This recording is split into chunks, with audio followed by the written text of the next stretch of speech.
pensamentos ao nosso respeito, não pensamentos de mal, mas de paz. Para quê? Tem outra tradução que diz assim: para dar um futuro cheio de esperança. Então, Deus tem um futuro de esperança para nós. Como está a sua esperança hoje? No dia que você está, nesse momento agora, você está cheio de esperança, está sem esperança? Você acha que as coisas só vai piorar, vai melhorar? Já já a gente vai entrar mais fundo. Então, olha que interessante. Vamos falar sobre fé. Abre Hebreus 11, por favor. Hebreus 11, verso 1. Vai dizer que a fé... Pode ler, por favor. Ora, a fé é o firme fundamento das coisas que se esperam e a prova das coisas que se não vê. Olha que interessante, o texto diz, obrigado. O texto diz assim, ó, que a fé é o firme. A fé é o quê, irmãos? Firme. Então, a nossa fé, ela precisa ser o quê? Firme. Olha que interessante. Estruturada. Firme. Fala disso aqui, ó. Está vendo que Paulo ele sabe a etimologia da palavra? Que fé não significa confiar em firmeza.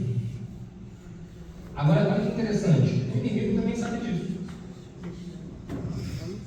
E ele sabendo disso, como que ele vai trabalhar na minha e na sua vida? Tentando abalar a nossa fé. Então, tem situações que tentam mexer com a sua fé. E por quê? Porque ele sabe que se abalar a tua fé, as coisas não acontecem. Porque de Gênesis a Apocalipse, não, tudo aconteceu pela fé. Abraão foi aceito pela fé. A sua salvação é pela fé. Os milagres acontecem pela fé. Tudo é por meio da fé. E a fé, se a gente for aprofundar só na fé, é uma coisa que Deus deu para nós antes de nós virmos nesse mundo. Ele já colocou uma porção de fé. Porque tem pessoas que acham que só tem fé é só crente, né? Não. Como que Deus te salvou? Se você nem era crente. Entende? Por isso que Paulo lá em Romanos diz assim: deixa Deus te usar na proporção da sua fé.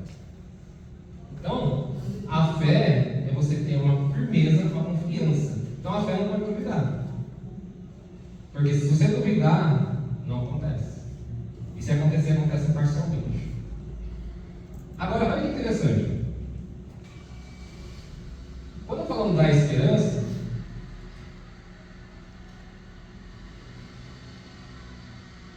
o próprio texto ele nos revela, em Jeremias 29:11, e nos dá um futuro de esperança.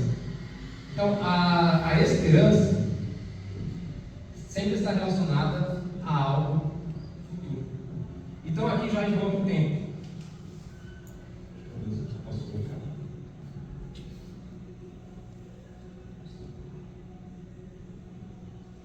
Então, aqui já envolve o tempo. Como que o tempo é constituído? Passado, presente e futuro. Por coincidência, 3 em 1. O tempo constituído por 3 posições, que são momentos: passado, presente e futuro. Eu não vou entrar na questão do futuro muito mais, para a gente não julgar a mente, porque o futuro, de fato, não existe. Assim como o frio, assim como o vazio, ele não existe. Mas está aqui como referência para a gente. Qualquer hora a gente se aprofunda mais nisso. Mas o presente, o passado e o futuro. A esperança. Para Deus não existe. Só para nós, assim, no bom sentido, para nós entender as coisas na Isso. Para Deus não. Isso, dessa linha mesmo. Toda a esperança ela está apontada para o futuro, ou seja, algo que está para acontecer.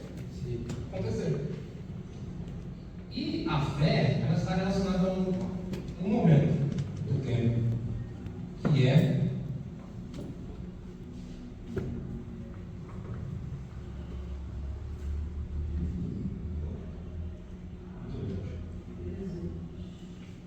a fé ela está relacionada ao nosso presente. presente. Por isso que Deus ele diz assim: ó, se hoje ouvires a minha voz, não endureçais os vossos corações, como fizeram os teus antepassados.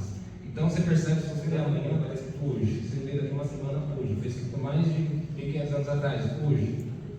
Por quê? A Bíblia não é atemporal, ela não é presa ao tempo nosso.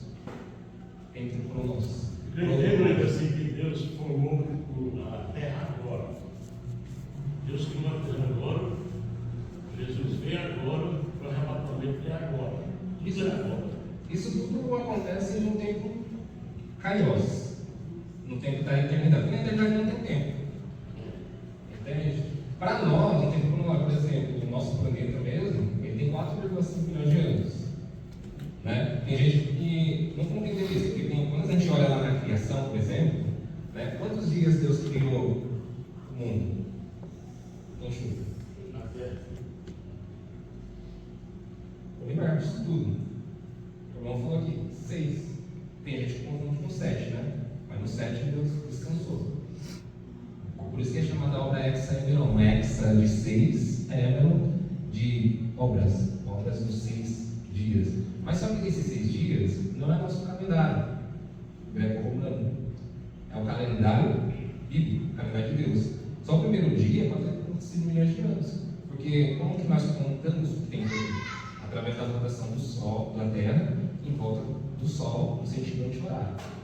Ele leva 365 dias, fora o número 6. O número 6 sempre está relacionado ao homem, será queimado.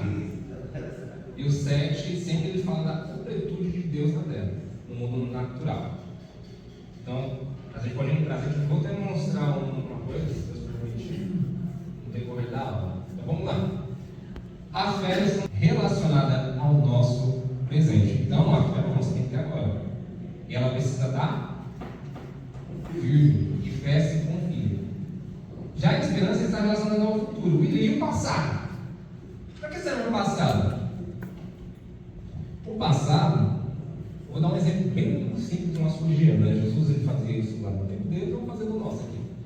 Por exemplo, é como se fosse a sua fatura do cartão de crédito. Você compra. Quem tem costume de olhar a fatura do cartão de crédito? Mas é só para ver se não tem muito perto em no meu cartão. Costuma ficar o quê? Olhando? Aqui, olha, tem costume de olhar dívidas, por exemplo. Isso só na área financeira. Mas isso aqui serve para todas as áreas. E isso precisa ser um costume na sua vida.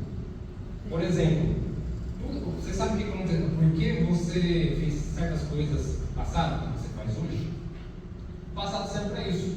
É um extrato onde vai ver tudo aquilo que você fez. Então, pode ver qualquer empresa, por exemplo, se você trabalha, todo final de mês tem um relatório. Para quê? Para saber o que foi feito, para saber qual passo vai dar adiante. Então, o passado não é para você ficar olhando, vivendo o passado. Tem gente que vive do passado. Aí você lê Isaías lá, mas Isaías fala assim: não olheis para o passado. Só que ele está falando para você não ficar preocupado com o que passou. O que passou? Passou. Aí Paulo entende, ele fala assim: agora eu entendo o momento que eu passo e eu não fico olhando para as coisas passadas, mas olho para as coisas que estão adiante, que é o alvo, que é o prêmio da vitória em Cristo Jesus. Então, o passado, ele só serve